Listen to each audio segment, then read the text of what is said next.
That person who always seems to know your business before you tell them, who shows up at the exact moment when something spiritual happens to you, or who asks very specific questions about your prayers and spiritual practices, might be gathering information for reasons that have nothing to do with friendship. Some people get close to you not because they care about you, but because they want to monitor your spiritual journey and report back to others who practice dark arts against you. This happens more than most people realize. There are individuals who specifically target people with strong spiritual connections, people who pray regularly, or people who are experiencing spiritual breakthroughs. These spiritual informants work by building trust with you first. They become your friend, your confidant, or even your romantic partner. Then they start collecting very specific details about your spiritual life. Why would someone do this? Because certain spiritual practices require personal information about the target. The more they know about your spiritual habits, your prayer times, your spiritual struggles, and your spiritual victories, the more effectively they can work against you spiritually. They need this inside information to make their spiritual attacks more precise and powerful. Today we are going to expose 5 clear signs that someone close to you might be a spiritual informant. These signs are based on real patterns that these people follow, and recognizing them could protect you from serious spiritual harm. It is crucial that you do not skip any part of this video, because each sign builds on the previous one. To save time, watch this video at 1.5 or 2 times speed instead of jumping around, because missing even one detail could leave you vulnerable to someone who is already gathering information about your spiritual life. Now, let me tell you something that might sound funny at first, but it will make perfect sense in a moment. Have you ever noticed how some people can remember your grocery list better than your own mother? They know exactly what brand of cereal you buy, what time you go shopping, and even which checkout lane you prefer. Now imagine someone having that same level of detailed memory about your prayer life, your spiritual practices, and your relationship with God. That is not normal friendship behavior, and it is definitely not coincidental. The first sign that someone close to you might be a spiritual informant is that they are what I call an information collector. These people have an almost supernatural ability to remember every single detail about your spiritual journey. But here is the thing that makes it weird. They remember details that even your closest family members forget. Your mum might not remember what you prayed about last Tuesday, but this person can tell you exactly what you said, how long you prayed, and even what position you were in when you prayed. Information collectors operate like spiritual detectives, but they disguise their investigation as caring friendship. They ask questions that sound completely innocent on the surface. Questions like, "Oh, what time do you usually pray in the morning?" Or, "I was just curious, what do you usually pray about when you are going through tough times?" Or, "Which pastor or spiritual leader do you really connect with?" These questions seem harmless, almost like normal conversation between friends who care about each other. But here is where it gets interesting. A genuine friend who is spiritually curious will ask these questions maybe once or twice, and then they move on to other topics.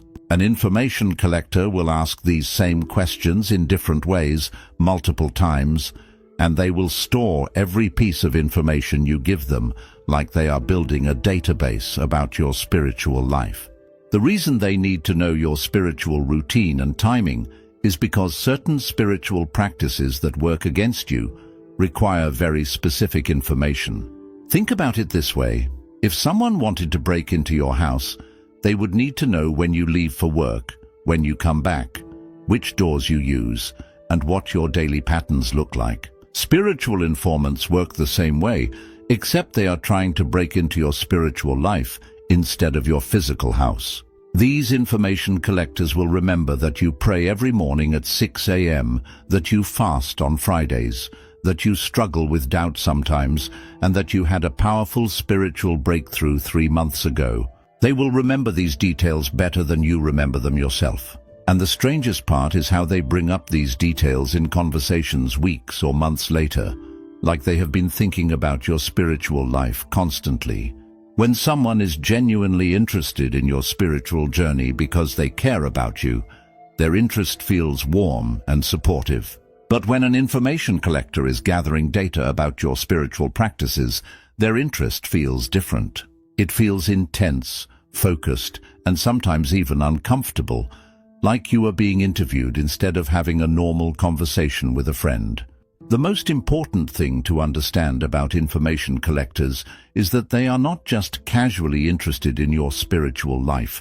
They are systematically gathering information for a specific purpose, and that purpose has nothing to do with helping you grow spiritually. Now, I want to share something with you that happened to someone I know, and as I tell you this story, I want you to think about whether anything similar has ever happened in your own life. This person had been walking with God for years, had developed their own personal prayer style, and had found spiritual practices that worked perfectly for their relationship with God. Then they met someone new who seemed incredibly spiritual and wise. At first, this new person was just curious about their spiritual journey, but then something strange started happening. This new person began copying every single spiritual practice they mentioned. If they talked about praying with worship music, suddenly this person was also praying with worship music. If they mentioned fasting on certain days, this person would start fasting on the exact same days.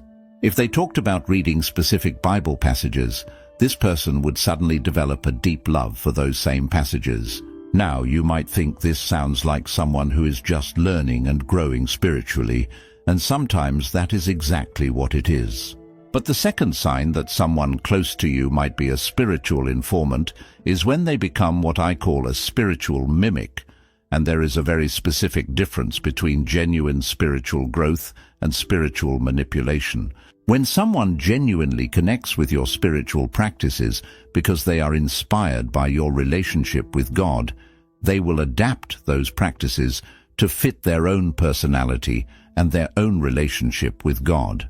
They might pray with worship music, but they will choose different songs. They might start fasting, but they will choose different days that work with their schedule. They will take your inspiration and make it their own. But a spiritual mimic does not adapt anything. They copy everything exactly as you do it. They use the same words you use when they pray. They fast on the exact same days you fast. They even start having the same spiritual struggles you have at the same time you have them. It is like they are trying to become a spiritual twin of you. Here is where it gets really interesting. Spiritual mimics will suddenly claim to have similar spiritual gifts or experiences as you. If you tell them you had a prophetic dream, they will have a prophetic dream the next week. If you tell them you felt God speak to you during worship, they will have the exact same experience during their next worship session. If you tell them you have discernment about people, they will suddenly discover they have the same gift. The reason spiritual mimics do this is because they are trying to build trust with you by creating a false sense of spiritual connection. When someone shares the same spiritual experiences as you, it feels like you have found a spiritual soulmate, someone who really understands your journey with God. This makes you want to share even more personal details about your spiritual life, because you feel like you have finally found someone who gets it. But here is the most important difference between genuine spiritual connection and spiritual manipulation. When someone genuinely connects with you spiritually, they will encourage you to go deeper in your own unique relationship with God. They will celebrate the ways God speaks to you specifically, even if it is different from how God speaks to them. A spiritual mimic, on the other hand, will use spiritual language and shared experiences to make you feel comfortable sharing your most personal spiritual information. They will say things like, "I totally understand because God showed me the same thing," or "I have been through exactly what you're going through," just to get you to open up more.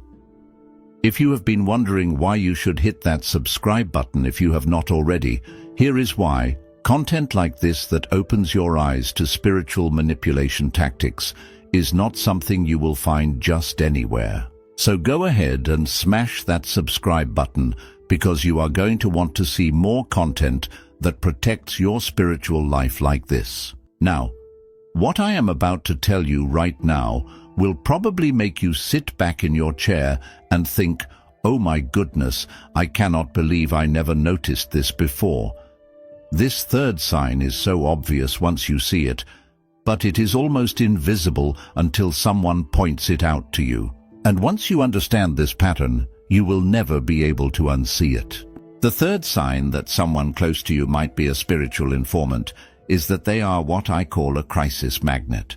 These people have an absolutely uncanny ability to show up at the exact moment when something significant is happening in your spiritual life.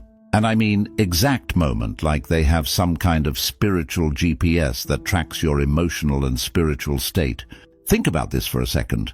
When you are going through a spiritual battle, when you are experiencing spiritual breakthrough, when you are in the middle of intense prayer time, when you are fasting, when something miraculous happens in your life, when you are struggling with your faith, who shows up? Who calls you? Who texts you? Who suddenly needs to talk to you or see you? Normal friends and family members have their own lives, their own schedules, their own problems to deal with. They love you and they care about you, but they are not monitoring your spiritual calendar. They do not know when you are having breakthrough moments unless you tell them. They are not tracking your prayer schedule or your fasting days. But crisis magnets always seem to know. They show up when you are at your most vulnerable spiritual moments, and they position themselves as your spiritual support system. They become the person you call when you are under spiritual attack. They become the person you run to when God does something amazing in your life. They make themselves essential to your spiritual journey. Here is what makes this so dangerous. When someone is always there during your spiritual highs and lows, you start to associate them with God's presence in your life. You start to feel like God sent them to help you through difficult times. You start to believe that their presence during these moments is a sign that they are supposed to be in your spiritual journey. But the truth is, their presence during these moments is not coincidental at all. They are monitoring your spiritual life so closely that they know when these moments are coming, sometimes before you even realize it yourself. They track patterns in your behavior. They pay attention to your spiritual calendar. They notice when you are going through certain seasons, and they position themselves to be available exactly when you need someone the most. The most shocking thing about crisis magnets is how they remember significant spiritual dates in your life better than you do. They remember the anniversary of your baptism. They remember when you had that major spiritual breakthrough last year. They remember when you went through that difficult season of doubt. They remember these dates, and they use them to predict when you might be vulnerable or when you might be experiencing something significant spiritually. This is not love. This is not friendship. This is strategic positioning. A genuine friend will be there for you when you reach out to them, but they are not constantly monitoring your spiritual state, so they can show up uninvited during your most private moments with God. If you are finding this information as eye-opening as I think you are, and if you want to support the work we are doing to expose these spiritual manipulation tactics, you can leave a donation by clicking the thanks button just below this video. Every bit of support helps us continue creating content that protects people like you from spiritual harm. Let's continue. This fourth sign is perhaps the most devastating one, because it attacks the very foundation of your relationship with God, and it does it so quietly that you might not even notice it is happening until significant damage has already been done. This is a lesson that cannot be taken lightly, and if you ignore this warning, you could find yourself spiritually weakened in ways that take years to recover from. The fourth sign that someone close to you might be a spiritual informant is that they are what I call a subtle saboteur. These people do not attack your faith directly because that would be too obvious. Instead, they plant tiny seeds of doubt about your spiritual path, and they do it in such a gentle, caring way that you actually thank them for their concern. A subtle saboteur will never tell you to stop praying or to leave your church. Instead, they will say things like, "I just want to make sure you are not becoming too extreme in your faith," or "I am worried that you might be becoming too dependent on God for everything," or Do you think maybe you are reading too much into what you think God is telling you? These comments sound like they are coming from someone who cares about your mental health and your balance in life. But what they are actually doing is introducing doubt about your ability to hear from God clearly.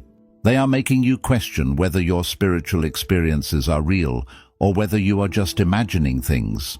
Subtle saboteurs are experts at discouraging your spiritual growth while appearing to be supportive. They will celebrate your small spiritual victories, but they will always add a but to their celebration. They will say things like, "I am so happy that you feel closer to God, but I hope you are not neglecting your responsibilities," or, "It is wonderful that you are praying more, but I hope you are not using prayer to avoid dealing with real problems." The most dangerous thing subtle saboteurs do is plant seeds of confusion about your spiritual calling and purpose. If God has been showing you that you are called to ministry, they will say, "Are you sure that is really God speaking? Or is that just your own desire for attention?" If God has been leading you to start a business or make a major life change, they will say, "I just want to make sure you are not making impulsive decisions based on emotions." They undermine your relationship with spiritual mentors and leaders by making subtle negative comments about them. They will say things like, "I just noticed that your pastor seems to ask for money a lot," or "I'm not sure your spiritual mentor really understands your situation," or "Do you think maybe you are depending too much on other people to tell you what God wants?" The most heartbreaking thing about subtle saboteurs is how they create spiritual drama in your life while appearing completely innocent. They will share information about you with other people, but they will frame it as prayer requests. They will create misunderstandings between you and other believers, but they will make it look like they were just trying to help. They will cause problems in your spiritual community, but they will position themselves as the peacemaker who is trying to fix everything. Here is the pattern you need to watch for: negative spiritual events that happen shortly after you confide in them. You share something personal about your spiritual journey, and within days or weeks, something goes wrong. Your relationships with other believers become strained. Your prayer life becomes more difficult. Your spiritual breakthrough gets interrupted by unexpected problems. You start experiencing spiritual attacks that feel specifically targeted at the things you shared with them. This is not coincidence. This is spiritual warfare, and they are providing intelligence to the enemy about your spiritual strengths and weaknesses.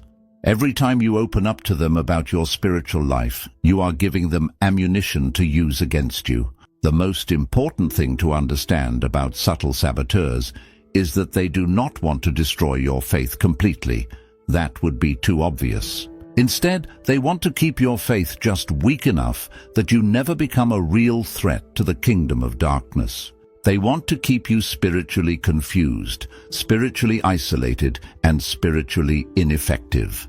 Now, I want you to take a moment right now and think about someone in your life who always seems to be introducing you to new people. Think about how many times this person has said, "You have to meet my friend," or "I know someone you would really connect with," or "There is this person I think you should talk to." Now I want you to think about those people they introduced you to. What kinds of questions did those people ask you? What did they want to know about your life, especially your spiritual life? The fifth and final sign that someone close to you might be a spiritual informant is that they are what I call a network connector. These people do not work alone. They are part of a larger group of individuals who coordinate together to build a complete picture of your spiritual life, and they do this by creating situations where you encounter the same group of people repeatedly. Think about your own experience for a moment. Have you ever noticed that the new people someone introduces you to all seem to have similar interests in your spiritual journey? Have you noticed that these new people ask very similar questions to the ones your original friend asked? Have you noticed that information you shared with one person somehow makes its way to the other people in this network? Network connectors want to expand their information gathering beyond just themselves, because one person can only collect so much information without appearing suspicious. But when they have a whole network of people casually asking you questions and gathering details about your spiritual life, they can build a much more complete picture of who you are spiritually. Here is how this typically works. The network connector introduces you to someone new, and this new person seems genuinely interested in your spiritual journey. They ask different questions than your original friend asked, so it does not feel like duplicate conversations. But if you pay close attention, you will notice that their questions fill in the gaps that your original friend had not covered yet. Your original friend might have asked about your prayer life, and this new person asks about your dreams and visions. Your original friend might have asked about your church, and this new person asks about your spiritual gifts. Your original friend might have asked about your spiritual struggles, and this new person asks about your spiritual victories. Together they are building a comprehensive profile of your entire spiritual life. The most concerning thing about network connectors is how they insist on bringing others into your spiritual journey, even when you do not feel comfortable with it. They will say things like, "You really need to meet this person. They would be perfect for your spiritual growth."